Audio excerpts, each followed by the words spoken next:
오늘 말씀은 요한이 기록한 네 번째 표적인 보리떡 5개와 물고기 2마리로 5,000명을 먹인 이적입니다. 여자와 아이들을 치지 않은 5,000명이니까요. 그러면 남자와 아이들까지 치면 그렇죠. 15,000명. 최소한 10,000명은 훨씬 넘을 거다. 그렇죠? 오늘은 이 이야기의 서론 부분을 좀 풀어가고자 합니다. 요한복음 6장 1절 말씀 보니까 그 후에 예수께서 디베랴의 갈릴리 바다 건너편으로 가셨거든요. 그리고 가셔서 산에 오르시고 제자들과 함께 거기에 앉으셨습니다. 마침 유대인의 명절인 유월절이 가까웠기 때문에 더 많은 사람들이 예수님을 구경하기 위해서 몰려들었죠. 5절 말씀에 예수께서 눈을 들어 큰 무리가 자기에게로 오는 것을 보시고 빌립에게 이르시되 우리가 어디서 떡을 사서 이 사람들을 먹이겠느냐 하시니, 자, 이렇게 요한이 기록을 했단 말이죠. 그런데 실상은요, 무리들을 보시고 예수님께서 바로 이렇게 오병이어의 이적을 행하신 것은 아니고요, 모인 무리들에게 예수님께서는 가르치기도 하시고 이적을 행하시기도 하셨습니다. 마가복음 6장 34절 보면 예수께서 나오사 큰 무리를 보시고 그 목자 없는 양 같음으로 인하여 불쌍히 여기사 이에 여러 가지로 뭐했다? 가르치시더라. 마가는 그렇게 기록을 했죠. 그런데 마태는 병 고쳐 주심을 또 기록했습니다. 마태복음 14장 14절 함께 있습니다. 예수께서 나오사 큰 무리를 보시고 불쌍히 여기사 그 중에 있는 병자를 고쳐 주시니라. 그러니까 마태는 주님께서 병자들을 고쳤다 이렇게 기록을 했단 말이죠. 그러면 누가는요? 누가는 둘 다 기록했습니다. 누가복음 9장 11절 함께 있습니다. 무리가 알고 따라왔거늘 예수께서 그들을 영접하사 하나님 나라의 일을 이야기하시며 병 고칠 자들은 고치시더라. 그러니까 말씀도 하시고 고치시기도 하시고, 그래서 마태, 마가, 누가의 기록은 주님께서 사역을 다 하시고 날이 저물어 저녁 때가 되니까 예수님께서 오병이의 이적을 나타내셨다 이렇게 기록을 했는데, 그런데 요한은 이 모든 것을 다 생략했어요. 생략하고 무리를 보시고 바로 빌립에게 묻는 것으로 오병이어의 이야기를 시작합니다.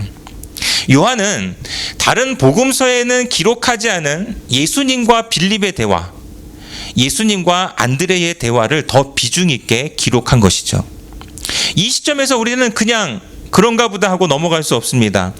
왜 예수님께서는 하필 빌립에게 물으셨을까요? 왜 빌립에게만 물으셨을까요? 6절 말씀 함께 있습니다. 이렇게 말씀하심은 친히 어떻게 하실지를 아시고 빌립을 시험하고자 하심이라. 정확하게 빌립을 시험하기를 원하셨죠. 누가요? 예수님이. 여기서 중요한 말이 있습니다. 친히 어떻게 하실지 다 아시고 다 준비시켜 놓으시고 빌립을 시험하셨던 것이죠. 이미 예수님께서는 수많은 사람들에게 먹을 것을 공급하실 것을 계획하셨어요. 준비하셨습니다. 이것은 예수님의 전적인 주권이죠. 예수님이 하시겠다는데 누가 말리겠어요? 그렇죠? 그런데 이 놀라운 이적을 앞두고 예수님이 빌립을 시험하셨다는 거예요. 그러면 더 궁금해지죠? 거기에는 제자가 빌립만 있는 것이 아니잖아요?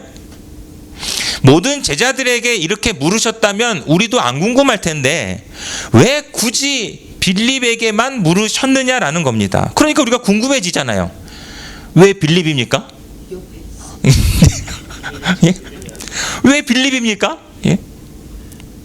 그래서 이 질문을 가지고 성경을 찾아보니까요, 빌립은 예수님의 가르침을 받으면서도 예수님께 하나님 아버지를 직접 보여달라고 요청한 적이 있었습니다. 어찌 보면 믿음의 열정이 있는 사람이기도 했지만 한편으로는 이것 때문에 예수님께 꾸지람을 듣거든요. 요한복음 14장 8절 보면 빌립이 이르되 주여 아버지를 우리에게 보여주옵소서 그리하면 족하겠나이다. 이 얘기는 뭐냐 하면 주님 아버지를 보여주시면 제가 더 확실히 믿을 것 같은데요. 지금 이 얘기랑 똑같거든요. 이 얘기했다가 예수님께 바로 이어서 혼나요. 그러니까 이 얘기는 뭐냐면 봐야 믿으려고 하는 그런 기질이 빌립에게 있었다라는 것입니다. 예수님께서는 빌립의 이런 모습을 아셨기 때문에 빌립을 꼭 집어서 빌립에게 질문을 하시면서 빌립 스스로를 생각하게 하시는 거죠. 이제 보게 될 예수님의 행하실 이 놀라운 능력과 보기 전에 너가 가지고 있는 생각과의 차이를 한번 깨달아라. 얼마나 다른지. 가르침이죠. 그렇죠? 이게 훈련이고 가르침이고 이것이 시험이죠. 우리가 어디서 떡을 사서 이 사람들을 먹이겠느냐? 예수님께서 빌립에게 이렇게 질문했을 때에 빌립이 열심히 계산을 했을 겁니다. 그리고 빌립이 대답을 합니다. 6장 7절입니다. 빌립이 대답하되 각 사람으로 조금씩 받게 할지라도 200데나리온의 떡이 부족하리이다. 200데나리온. 당시에 성인 남자가 하루 노동하는, 하루 노동자의 그 삭시 한 데나리온이에요. 그럼 200데나리온이면 남자가 며칠 동안 일할, 그렇죠, 200일 동안 일해야 되는 돈이에요. 적은 돈이 아니죠. 그런데 이렇게 많은 돈을 들여서 음식을 구한다 할지라도 모인 사람들이 너무나 많기 때문에 조금씩밖에 못 주고요. 조금씩밖에 못 줌에도 불구하고 턱없이 부족합니다. 이것이 누구의 계산이에요? 이것이 이제 빌립의 계산이었어요. 이거를 NIV 성경으로 보면 한 입이란 말로 표현을 했습니다. 각 사람이 한 입씩만 먹게 할지라도, 참 박하죠. 그렇죠? 안 먹는 게 낫지 이럴 수도 있잖아요. 표현이 그래요. 한 입씩만 먹게 할지라도 200데나리온의 떡이 충분하지가 못합니다. 이렇게 실감나게 표현을 했어요. 그렇다면 빌립은 예수님의 이 시험에 합격한 것일까요? 예수님이 원하시는 대답을 했느냐라는 것이죠. 그건 아닌 것 같죠? 왜냐하면 빌립은 지금 이 순간 예수께서 왜 나에게 이런 질문을 하실까 생각하는 자가 아니었다라는 거죠. 다시 말하면 빌립의 생각 속에는 예수님이 있어요, 없어요? 예수님이 없습니다. 참 이게 아리송한 일이에요. 예수님과 함께 다니면서도 예수님의 제자라고 하면서도 예수님께서 나에게 이런 질문을 하신다면 그러면 예수님이라면 어떻게 대답하셨을까? 이 생각을 하지 못한다라는 것은 어떻게 보면 제자의 자격이 없다라는 거죠. 빌립 속에 예수님이 없으니까 자기 생각, 자기 계산만 나오는 겁니다. 그러면서도 빌립은 자기가 예수님 옆에 있으니까 아마 주님이 원하시는 답을 했다고 착각했을지도 모르죠. 그런데 바로 이어서요, 예수님과 빌립의 대화에 끼어드는 이가 있었으니 그게 누구냐면 바로 안드레입니다. 자, 8절 말씀 함께 있습니다. 제자 중 하나 곧 시몬 베드로의 형제 안드레가 예수께 여짜오되, 자, 여기 안드레는 벳세다 사람이었고 베드로와 형제였습니다. 그는 요한과 함께 세례 요한의 제자였다가 맨 처음으로 예수님의 제자가 된 사람이에요. 그럼에도 언제나 자기를 나타내지 않고 자진해서 뒷자리를 취했습니다. 아니, 군대도 먼저 가면 고참이 되죠. 학교도 먼저 가야 선배가 되죠. 교회도 먼저 다니면 직분 먼저 받잖아요. 그렇죠? 그러면 요한과 더불어 가장 먼저 예수님의 제자가 되었다면 그래도 어느 정도 자리를 차지할 법도 한데 그런 모습이 전혀 성경에 보이지 않는다라는 것이에요. 예수님께서는 어떠한 중요한 일에 3명만 데리고 다니셨습니다. 그 3명이 누구였어요? 베드로, 야고보, 요한. 이 3명만 데리고 다니셨어요. 그 중에 안드레는 항상 빠졌다는 거죠. 그런데 그럼에도 불구하고 그는 한 번도 불평한 적이 있다 없다? 없다라는 거죠. 전승에 따르면 그는 야만인이었던 스구디아인들에게 복음을 전했고요. 아가야에서 X자형의 십자가에 못 박혀서 순교했다고 합니다.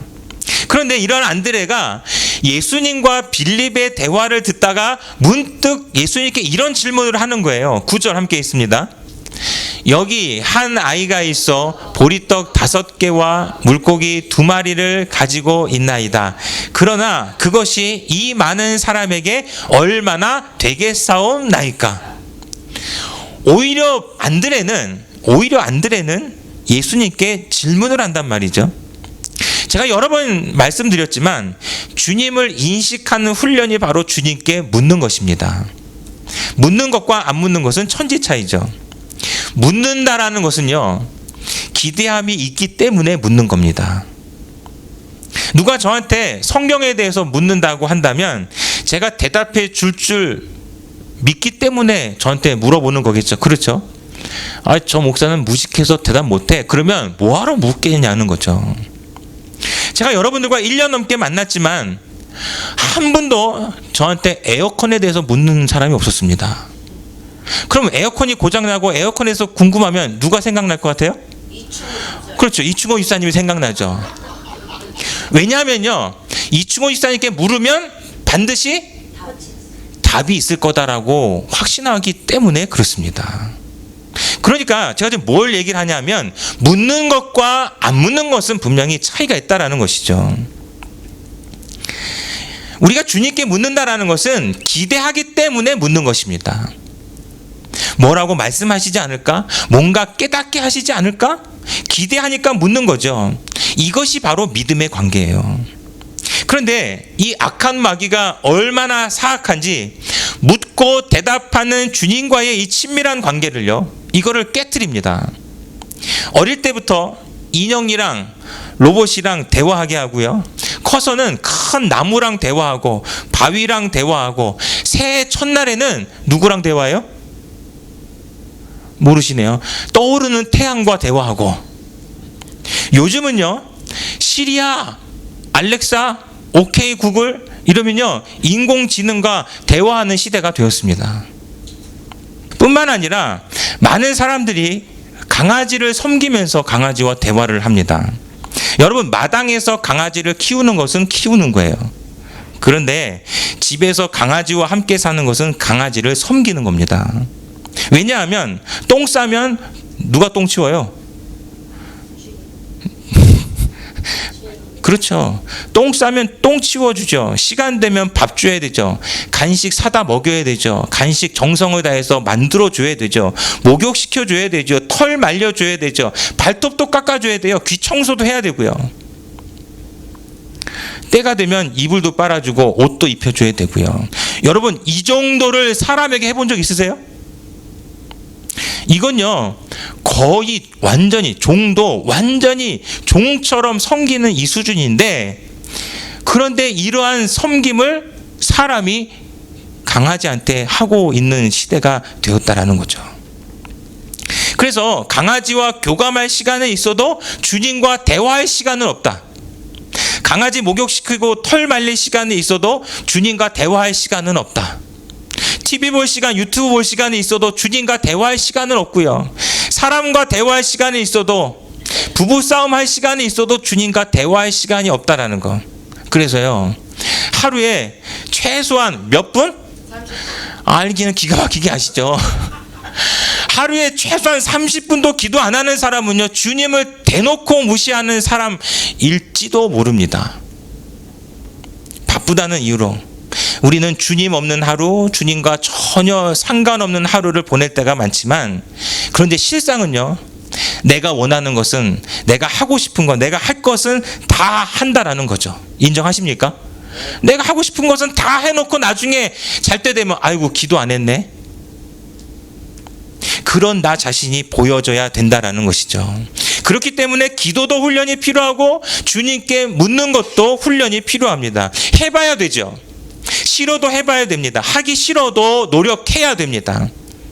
우리는 믿음 있으면 있는 대로, 믿음이 없으면 또 없는 대로 가장 먼저는 주님을 찾는 자가 되어야 함을 믿으시기를 바랍니다. 그런 의미에서 볼 때에 안드레의 이 질문을 보세요. 다시 6장 9절 말씀 볼게요. 여기 한 아이가 있어 보리떡 5개와 물고기 2마리를 가지고 있나이다. 그러나 그것이 이 많은 사람에게 얼마나 되겠사옵나이까. 여러분, 이 질문을 안드레가 베드로에게 한 것이 아니죠. 그렇죠? 요한에게 한 것도 아니고 지나가는 강아지에게 한 것도 아닙니다. 왜? 그들에게는 이런 말을 해봤자 기대할 가치가 있다 없다? 기대할 가치가 없어요. 답이 뻔합니다. 그러나 안드레가 누구에게 물었냐면 예수님께 물었다라는 것이죠. 물었다라는 것은 예수님께 대한 기대가 있다라는 겁니다. 그런데 안드레의 질문을 보면 분명 부정적인 질문이죠. 그렇죠? 보리떡 5개와 물고기 2마리 있는데요. 이게 뭐 얼마나 되겠습니까? 이거는 긍정의 질문은 아닙니다. 이 질문이 긍정이 되려면요, 보리떡 5개와 물고기 2마리를 가지고요 예수님께 드리면서, 주님, 이 정도면 여기 모인 15,000명 충분히 먹을 수 있지요? 이렇게 얘기를 해야 되는데, 생각해보면 좀 웃긴 거 아니에요? 예? 이 정도의 질문, 이렇게는 질문을 해야 역시 제자답다 할 수 있을 거잖아요. 그런데 만약에 안드레가 예수님께 이렇게 긍정적으로 물었다면 저는 안드레를 사람 취급을 안 했을 것 같습니다. 보리떡 5개로 주님께서는 15,000명을 먹이실 줄로 믿습니다 한다면 그 믿음의 수준은 거의 미친 수준 아닐까요? 제가 왜 이렇게 강한 표현을 쓰느냐 하면 그 주변에 있는 사람들이 아마 속으로 다 이렇게 생각할 거잖아요. 저거 미쳤네. 아니, 여러분들이 그 자리에 있어서 안드레의 말을 들었더라면 속으로 이런 생각 안 할까요? 저 사람 좀 위험하네. 저건 좀 위험한데? 그래서 저는 오히려 이 부정적인 안드레의 질문이 더 은혜가 되더라는 것입니다. 보리떡 5개와 물고기 2마리 있는데요, 이게 뭐 얼마나 되겠습니까? 그런데 그 질문 속에는 빌립에게는 없는 것이 있어요. 예수님의 대답을 기대하고 있는 것이 희미하게 보이더라는 것이죠. 자, 보세요. 빌립과 안드레의 차이는 바로 이것입니다. 빌립은 자기 생각으로 계산해 보니까 불가능한 일이었어요. 그렇죠? 이거는 안 되는 일입니다. 안드레도 자기 생각으로는 불가능한 거예요. 여기까지는 빌립이나 안드레나 거기서 거기입니다. 수준이 똑같아요. 그러나 결정적인 차이가 있었으니 빌립은 저것은 불가능한 것이다 라는 자기 생각에서 멈추었기 때문에 예수님께 뭐라고 얘기했냐면 부족하리이다. 시작. 부족하리이다. 빌립은 자기가 결론을 내렸다는 거예요. 그런데 안드레는 저거는 불가능한 일인데 한 발자국 더 나아가서 주님께 물었습니다. 되겠사옵나이까? 시작. 되겠사옵나이까? 안드레는 예수님께 물었다라는 것이에요. 안드레는 결론을 누구에게 넘긴 거예요? 예수님께 넘긴 거예요. 그러므로 결론을 주님이 내리시더라는 것이죠. 믿으시기 바랍니다. 오늘날 우리들의 실수가 무엇이냐 하면 결론을 내가 내리려고 한다라는 것이에요. 내 생각, 내 경험 가지고 내가 결론을 내리려고 하니까 더 어려워지고 힘들어지고 하나님 자리에 앉아서 교만해질 수밖에 없다라는 것이죠. 요즘 세대의 심각성은요, 내가 내 인생을 결론 짓는 것도 부족해서 내가 내 생명에 대해서도 결론을 내버리고 끝내려고 한다라는 것입니다. 한국의 자살률이 2005년 이후에 2017년 한 해 빼고 OECD 국가 중에서 계속 1등을 하고 있대요. 하루 평균 37.5명이 자살을 한대요. 그러니까 어제도 37.5명이 자살을 했고 오늘도 37.5명이 자살을 해요. 내일도 그럴 거고요. 몇 주 전에도 유명 연예인이 자살을 했죠. 악성 댓글 때문에 우울증을 앓았다고 합니다. 이게 너무나 안타까운 일이죠. 얼마나 괴롭고 아프고 힘들었으면 그런 극단적인 행동을 했을까요? 그런데 이러한 사회적 현상이 결국은 우리의 책임 아니겠습니까? 우리의 삶을 통해서 예수님을 보여주지 못한 것, 우리의 삶을 통해서 예수 믿으면 산다라는 것을 드러내지 못한 것, 여러분, 이것이 우리를 통해서 세상에 드러났다라면 힘든 사람이 있으면, 살기 싫은 사람이 있으면, 고난 가운데 있는 사람이 있으면 어떤 생각을 할 것 같아요? 나도 교회 다녀볼까? 나도 예수 믿어볼까? 이런 생각하지 않겠습니까? 아무것도 아닌 것 같은 생각 같지만 이 생각은 사람의 생명을 살리느냐 죽이느냐 한 줄기 빛과 같다라는 것입니다. 이것을 우리가 보여주지 못한 것에 대해서 주님은 책망하시지 않을까요? 그런데 실상은 믿는다고 하는 우리도 헤매는 것은 마찬가지라는 거예요. 여러분, 마귀는요, 전략을 가지고 성도들을 무너뜨리는데 우리 성도들은 전략이 없어요. 마귀는요, 그냥 덤비는 것이 아니에요. 전략을 가지고 있습니다. 근데 우리는 무슨 전략이 있어요? 여러분, 기도 계획 있으세요? 내가 믿음 생활하는데 정말 믿음의 사람으로 거듭나겠다 계획 있으세요? 이충원 집사님만 있으세요. 예? 많은 사람들이 전략이 없어요. 마귀는 우리를 쓰러뜨리려고 전략을 가지고 덤비는데 우리는 전략이 없다라고 한다면 불리할 수밖에 없는 거 아닐까요? 그러면서도 교회만 다니는 게 전략인 줄 압니다. 막연하게 교회 다니면서 성령 받았다고 하니까, 잘 모르겠는데 성령 받았다고 하니까 받았나 보다. 구원 받았는지 모르겠는데 구원 받았다고 하니까 그런가 보다. 그러니까 마귀는 나를 못 건드릴 거야. 이런 착각 속에서 무방비로 당하는 사람이 너무나 많다라는 것이죠. 여러분, 마귀가요, 우리를 넘어뜨리는데 한 번, 두 번 하다가 실패했어요. 그러면 실패했다고 포기할 것 같아요? 마귀가 저와 여러분들을 무너뜨리는데 한두 번 실패했다고 포기할 것 같습니까? 포기 안 합니다. 우는 사자같이 삼킬 자를 찾고 다니는데 한 번, 두 번, 세 번, 네 번 우리를 넘어뜨리려다가 실패한다고 마귀가 포기하겠냐고요. 그런데 우리는 한 번, 두 번 기도하다가요, 힘들면 포기합니다. 재미없으면 포기하고요, 기도하다가 두려운 생각 나면 에이 안 해 하고 포기합니다. 바빠도 포기하고요, 귀찮아도 포기하고요. 여러분, 이 정도로 신앙생활 하면서 나는 교회 다니니까 끄떡없다, 나는 성경 공부하니까 믿음 좋다? 여러분, 이거는 착각이고 속을 수 있다라는 거죠. 여러분, 귀신 들린 사람도 교회 다니고 귀신 들린 사람도 성경 공부합니다.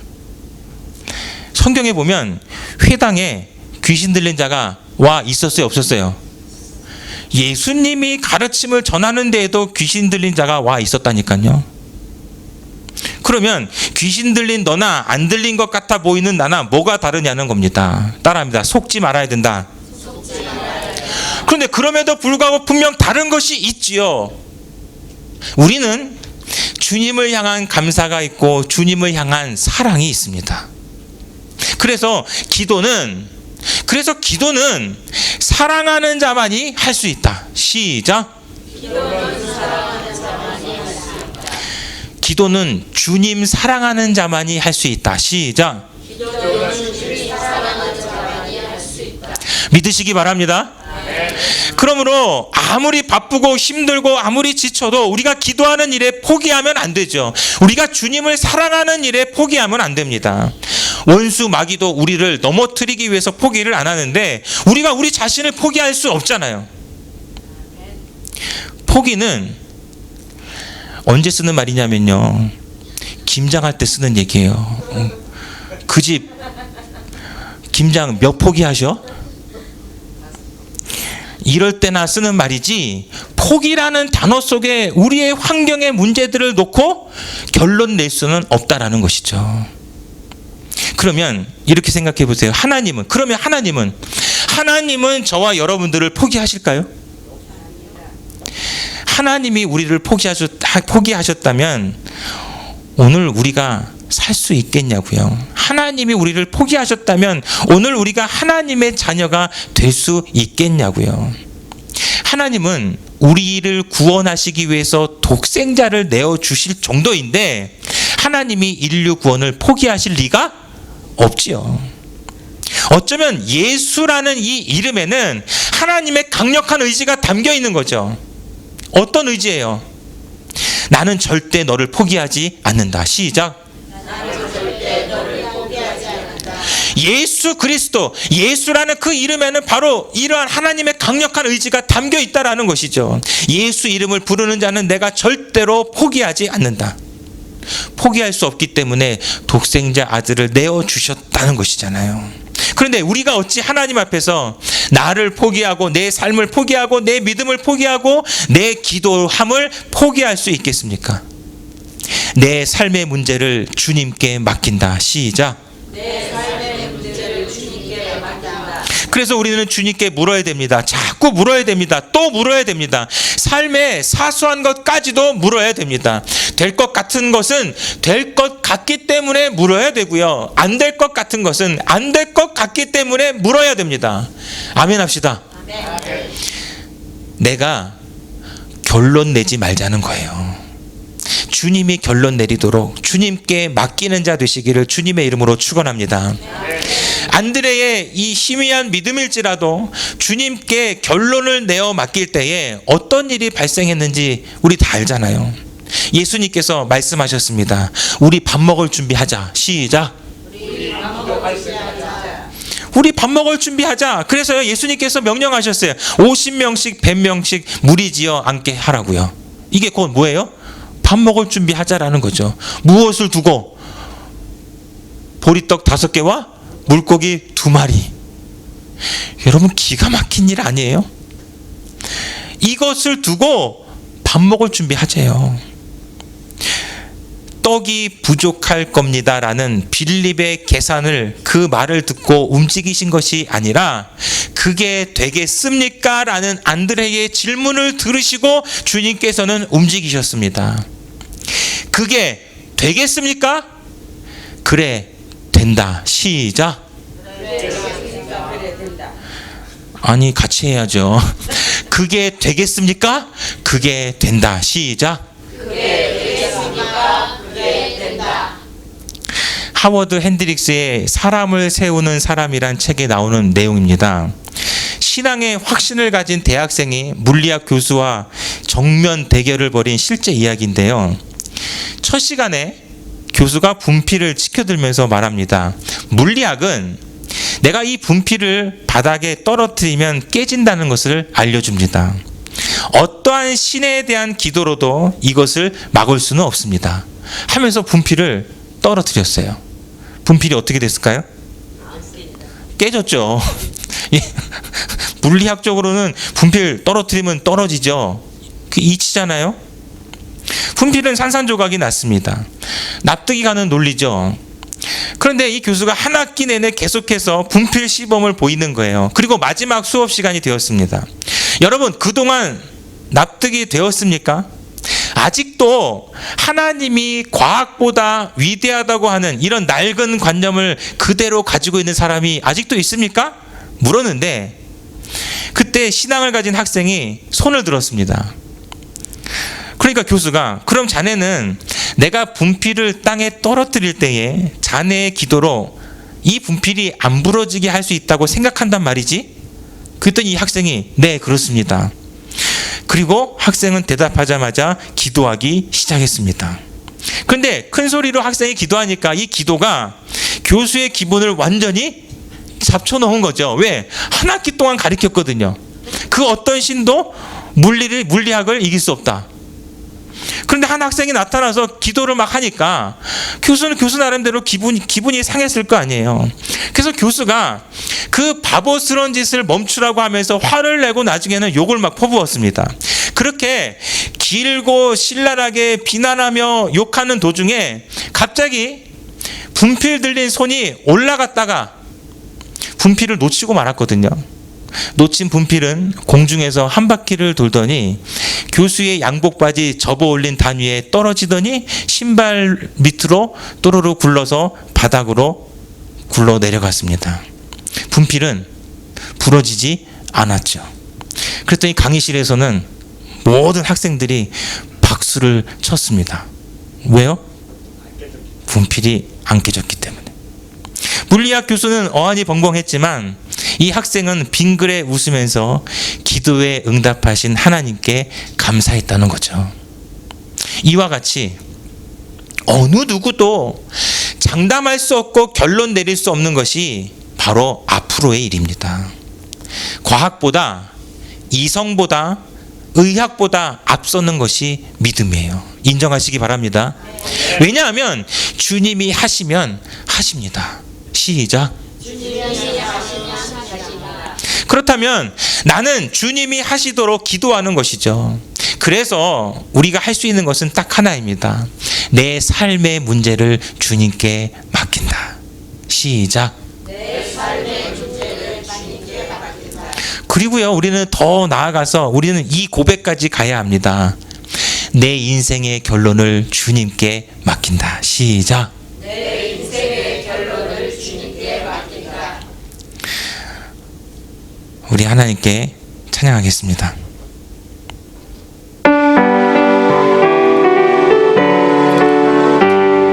주의 친절한 발에 안기세 우리 마음이 평안하리니 항상 기쁘고 복이 되겠네. 영원하신 발에 안기세 주의 발에 그 크신 발에 안기세 주의 발에 영원하신 발에 안 주의 발에 주의 발에 그 크신 발에 안기세 주의 발에 영원하신 발에 안기세. 그 친밀한 손길은 그 친밀한 손길은 낮은 구름으로 인도하시고 밤에 불기둥으로 지키셨네. 주께 맡긴 나의 삶. 다시 한번 그 친밀한 손길은 나는 구름으로 인도하시고